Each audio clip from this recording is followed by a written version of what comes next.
Saudara, perdebatan sengit mewarnai sidang kasus narkoba mantan Kapolda Sumatera Barat, Irjen Teddy Minahasa. Teddy kerap kali memarahi saksi selama persidangan, dinilai tidak sopan. Sikap Teddy bisa merugikan dirinya dan akan menjadi pertimbangan hakim. Majelis tolong dikartu majelis kita ini tertib dong. Sebentar ya. Mohon maaf majelis, saya mohon maaf, tapi memang saya nggak tahan kalau kelakuan jaksa kayak gini. Ya, saya melihat di sini bagaimana mantan Kapolres Bukit Tinggi ini mengekspresikan ya kemarahannya, mengekspresikan kekesalannya karena karirnya habis gara-gara menuruti perintahnya terdakwa Teddy Minahasa. Jadi dia dengan lantang menyampaikan semua kronologis peristiwanya. Ya memang saya melihat di sidang pengadilan saja terdakwa Teddy Minahasa itu menunjukkan arogansinya. Contohnya ketika mencecar dengan pertanyaan itu justru menimbulkan hal-hal yang menurut saya malah menjadi bahan tertawaan.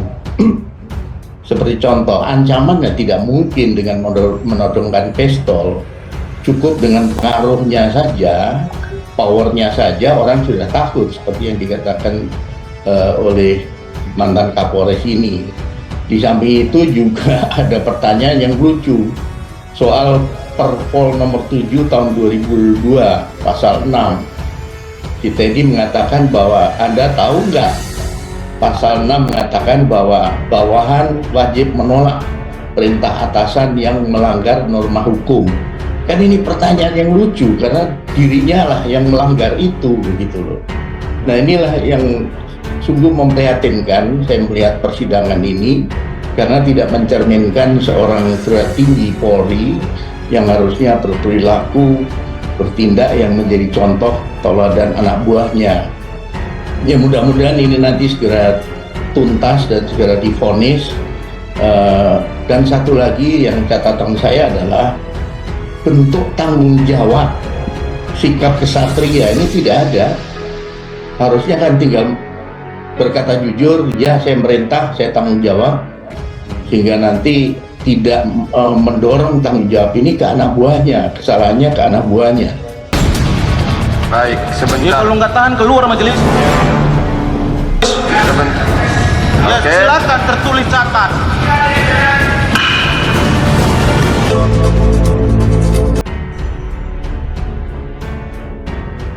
Teddy Minahasa didakwa bekerja sama dengan anak buahnya dalam bisnis narkoba. Jaksa sudah tepat.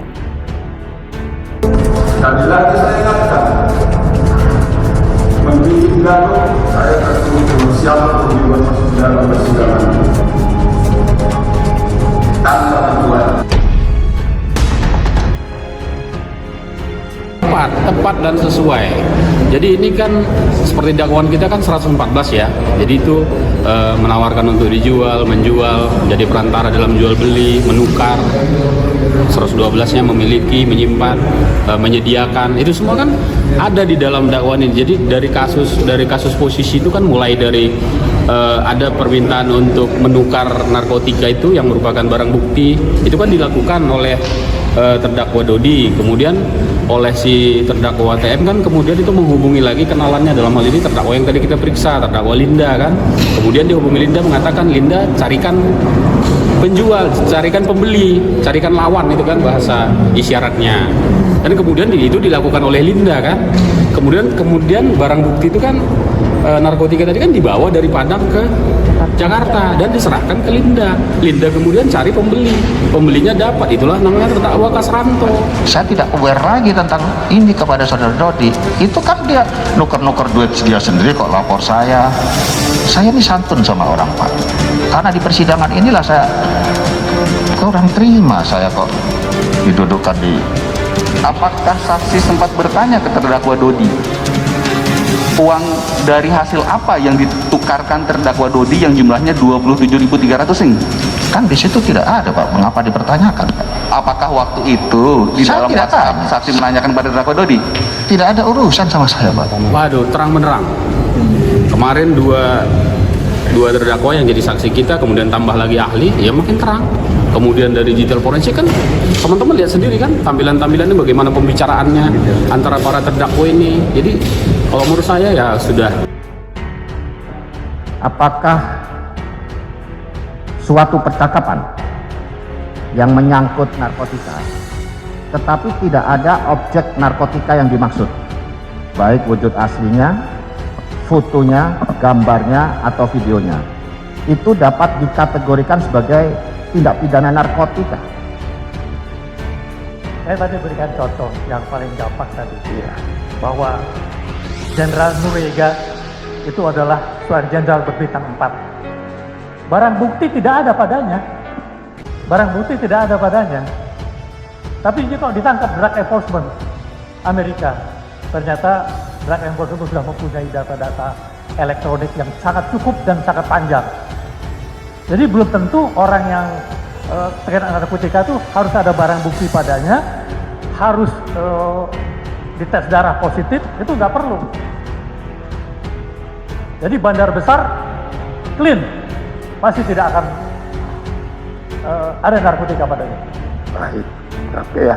Itulah pendapatnya. Simpulkan kelak. Silakan, ada pertanyaan lagi? Tidak ada, yang mulia. Kesimpulannya saya juga pusing, ya. Silakan. Sesuatu yang disampaikan di ruang sidang secara lisan ditakar dengan dua hal.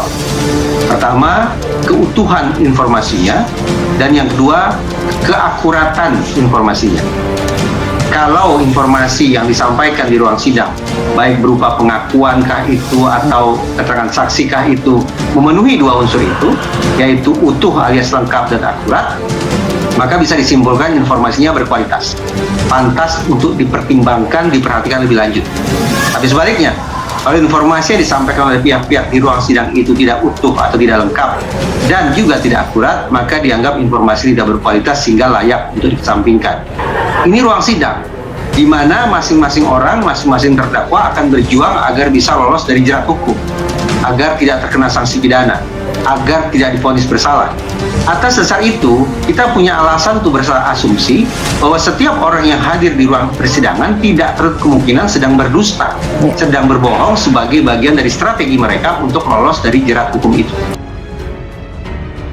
Jaksa Iwan Ginting menilai bahwa kedakwaan yang diberikan pihaknya terhadap ex Kapolda Sumatera Barat Teddy Minahasa terkait kasus peredaran narkoba sudah tepat. Apalagi kata Iwan, dari keterangan saksi ahli yang dihadirkan, jaksa untuk turut menganalisis kasus ini juga sudah cukup bukti dan membuka secara terang benderang.